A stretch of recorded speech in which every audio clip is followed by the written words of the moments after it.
അപ്പോളേ ഞാൻ ബാങ്കോക്കിലേക്ക് ഒരു വെക്കേഷന് വേണ്ടി അപ്പം ഓൺ ദ വേ ട്രിവാൻഡ്രത്ത് നിന്നാണ് പോകുന്നത്. അപ്പം പോകുന്ന വഴിക്ക് വിശന്നപ്പോൾ എന്നാൽ വഴിയോരക്കട ഉണ്ട്, അവിടെ കയറി ഫുഡൊക്കെ കഴിച്ചിട്ട് വന്നത്. അവിടെ കയറി ഒറോട്ടിയും പൊറോട്ടയും അപ്പവും ഒക്കെ കഴിച്ച്. എന്നിട്ട് അവിടുന്ന് വേറെ കാര്യങ്ങളുണ്ട്. എനിക്ക് ബാംഗ്ലൂർ എയർപോർട്ടിൽ 4 മണിക്കൂറത്തെ ലേ ഓവർ ഉണ്ട്. യൂഷ്വലി എപ്പോഴും ഞങ്ങളിവിടെ വന്നു കഴിഞ്ഞാൽ 3 hours മുമ്പ് റിപ്പോർട്ട് ചെയ്ത് അങ്ങ് പോവുക ചെയ്യുന്നത്. ഈ പ്രാവശ്യം എനിക്ക് ഇങ്ങനെ ഒരു ചാൻസ് കിട്ടിയതുകൊണ്ട് ഞാൻ ഓർത്തു എയർപോർട്ട് ഒന്ന് എക്സ്പ്ലോർ ചെയ്യാമെന്ന് ഓർത്തിട്ടെ. അങ്ങനെ ഞാൻ ബാംഗ്ലൂർ ഇൻ്റർനാഷണൽ എയർപോർട്ടിൽ വന്നു, ടെർമിനൽ 2. ഇത് Bangalore garden city of India എന്ന ഐഡൻറ്റിറ്റിയെ റിഫ്ലക്റ്റ് ചെയ്യുന്ന രീതിയിൽ ഇത് ഉണ്ടാക്കിയേക്കുന്നത്. ഭയങ്കര ഇക്കോ ഫ്രണ്ട്ലി ആണേ. ഇത് കണ്ടാൽ നമ്മൾ ഗാർഡനിലുള്ള ടെർമിനൽ എന്നാണ് ഇതിനെ പറയുന്നത്. ആ തീമിൽ ഇത് ഉണ്ടാക്കിയേക്കുന്നത്. കണ്ടാൽ ഒരു ഗാർഡൻ്റെ അകത്താണ് നമ്മൾ. ഇത് November 11, 2022 ഇപ്പോഴത്തെ പ്രൈം മിനിസ്റ്റർ ഇനാഗുറേറ്റ് ചെയ്ത്. 2018 ഇതിൻ്റെ പ്ലാനൊക്കെ വന്ന് 2019 കോവിഡ് വന്ന സമയത്ത് കുറച്ച് ലേറ്റൊക്കെ ആയെന്ന് പറഞ്ഞാലും 3 വർഷം കൊണ്ട് ഇവരിത് കംപ്ലീറ്റ് ചെയ്തു. എന്ത് രസം അറിയേണ്ടത് കയറി കഴിഞ്ഞാൽ. ഇതിനുണ്ടായ ചിലവ് എത്രയാണെന്ന് വെച്ചാൽ 5000 crores എന്നാൽ എനിക്ക് തോന്നിയത് ഏകദേശം അത്രയുമാണ്. ഇതിൻ്റെ പ്രത്യേകത എന്ന് വെച്ചാൽ ഈ എയർപോർട്ട് റൺ ചെയ്യുന്നത് 100% റിന്യൂവബിൾ എനർജി, എന്ന് വെച്ചാൽ സോളാർ എനർജിയും ഹൈഡ്രോ കൂടെ ഉപയോഗിച്ചിട്ടാണ് ഇവിടെ റൺ ചെയ്യുന്നത് എയർപോർട്ട്. പിന്നെ ഇവിടെ ലോക്കലി കിട്ടുന്ന കട്ടകളും മുളയുടെ ക്ലാഡിങ്ങും ഒക്കെ ഉപയോഗിച്ചിട്ട് വളരെ കുറച്ച് കോൺക്രീറ്റ് ഉപയോഗിച്ചിട്ടാണ് ചെയ്തിട്ടുള്ളത്.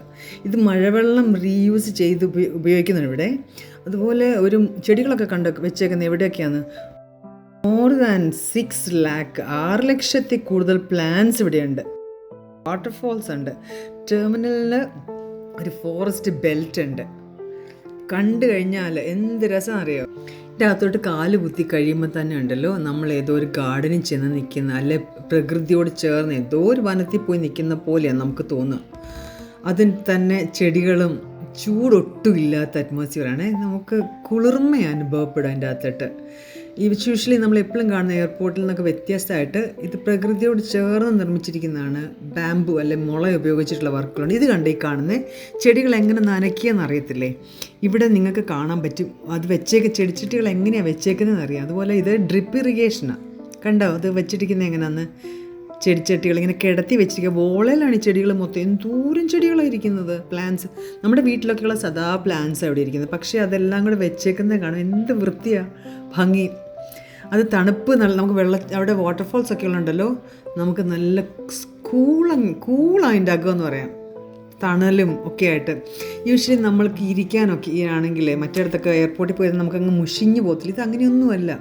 പല പല സ്ഥലത്തൊക്കെ ആണെങ്കിൽ ചെടികളുടെ ഇടയ്ക്ക് സ്ഥലം ഇരിക്കാൻ, വെള്ളച്ചാട്ടത്തിൻ്റെ ശബ്ദം, ഗ്രീനറി എല്ലാം കൂടെ നമ്മുടെ മനസ്സിനെ അങ്ങ് ശാന്തമാക്കും. നമ്മൾ ഓൾറെഡി വീടിൽ നിന്ന് പോകുമ്പോൾ നമുക്ക് ഇച്ചിരി പ്രയാസം കാണത്തില്ലേ, അതൊക്കെ മാറി ഇവിടെ വരുമ്പോൾ. നമ്മൾ ചെടികൾക്കിടയ്ക്കകത്തൂടെ നടക്കുന്ന പോലെ, ചെടിയിലിടയിൽ കൂടെ ഉണ്ട് നടപ്പാതയുണ്ട്.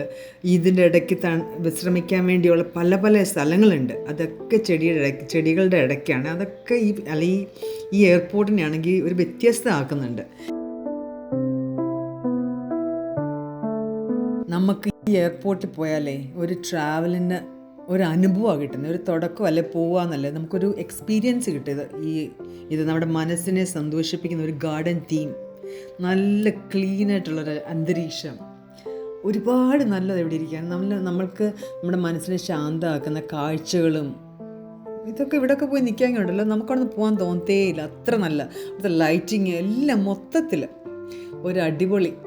ഒരുപാട് എയർപോർട്ടിൽ വൺ ഓഫ് ദി ബെസ്റ്റ് എയർപോർട്ട്സാണിത്. ഇക്കോ ഫ്രണ്ട്ലി ആയിട്ടുള്ള എയർപോർട്ടാണിത്. അപ്പോൾ അവിടെ കൂടെ പോയിട്ടുള്ളവർക്കറിയാം എക്സ്പീരിയൻസ്. എനിക്ക് എന്തായാലും എക്സ്പീരിയൻസ് ചെയ്യാനുള്ള ഭാഗ്യം കിട്ടി. അങ്ങനെ ഞാൻ വളരെ സന്തോഷമായിട്ട് അവിടെ ഇരുന്ന് സമയം പോയത് അറിഞ്ഞതേയില്ല. 4 മണിക്കൂർ. ഞാൻ 4 മണിക്കൂർ കഴിഞ്ഞു. ലൈറ്റൊക്കെ കണ്ടോ? ആ 4 മണിക്കൂർ കഴിഞ്ഞപ്പോൾ ഞങ്ങളുടെ ഫ്ലൈറ്റ് ടു ബാങ്കോക്ക് ഞങ്ങൾക്ക് വന്നു. അപ്പോൾ അതിലും ഞാൻ എക്സൈറ്റഡ് ആണ്. ആദ്യം എല്ലാവരും പറയും ബാങ്കോക്ക്, തായ്ലൻഡിൽ പോവല്ലേ എന്ന്. എന്താണെന്ന് എനിക്ക് അറിഞ്ഞുകൂടാ. അപ്പോൾ ഞാൻ ഓർത്ത് അന്നാന്ന് പോയി നോക്കാമെന്ന് ഓർത്ത് അങ്ങനെ ഇറങ്ങി പുറപ്പെട്ടതാണ് ഈ തായ്ലൻഡിലേക്ക്. അപ്പോൾ അവിടെ ചെല്ലുമ്പോഴല്ലേ അറിയത്തുള്ളൂ എന്താണെന്ന്. അങ്ങനെ ഞങ്ങൾ ഫ്ലൈ ചെയ്ത് ഓൾമോസ്റ്റ് ലാൻഡ് ചെയ്യാൻ പോവാണേ.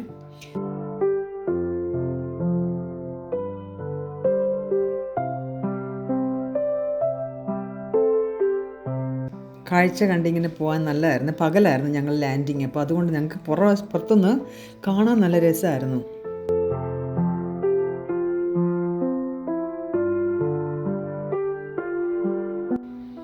അങ്ങനെ സ്മൂത്തായിട്ട് ഞങ്ങളുടെ ഫ്ലൈറ്റ് ലാൻഡ് ചെയ്തു.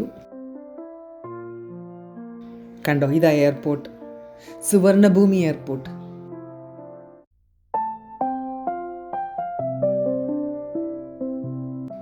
ഈ വോളയിലൊക്കെ കണ്ടേക്കുന്ന ചിത്രങ്ങൾ കണ്ട് ഇതൊക്കെ അവിടെ വരച്ച് വെച്ചിരുന്ന ആർട്ടാണ് അവിടെ എയർപോർട്ടിൻ്റെ വാൾസിൽ. അവിടെ ഇറങ്ങുമ്പോഴും നമുക്ക് മടുക്കത്തില്ല. കാഴ്ച കണ്ടോ, എന്തോ നല്ല പെയിൻറ്റിങ്സ് ഒക്കെയാണ്. അവിടുത്തെ എയർപോർട്ട് നല്ല കുറച്ച് ഓൾഡാന്ന് തോന്നുന്നു. ആ എയർപോർട്ട് വലിയ ഇതുപോലെ ബാംഗ്ലൂരിലെ പോലെ ഒന്നുമല്ല, ഒരു സാധാ ഒരു എയർപോർട്ടാണ് അവിടെ. അങ്ങനെ ഞങ്ങൾ നടന്ന് ഞങ്ങളുടെ ലഗേജൊക്കെ എടുത്തുകൊണ്ട് ഞങ്ങൾ അങ്ങോട്ട് പോവുകയാണേ. ഫസ്റ്റ് ഞങ്ങൾ വന്ന് ഇറങ്ങിയതല്ലേ ഉള്ളൂ. അവിടെ ദൂരെ നോക്കുമ്പോൾ നിങ്ങൾക്ക് കാണാം ഒരു അമ്പലത്തിൻ്റെ ആകൃതി ആ ബെൽറ്റിൽ കൂടെ നടന്ന് പോകുന്നതിൻ്റെ മുകളിലേ. അപ്പോൾ തായ്ലൻഡിലെ ബാക്കി കാഴ്ചകളൊക്കെ അടുത്ത വീഡിയോയിൽ.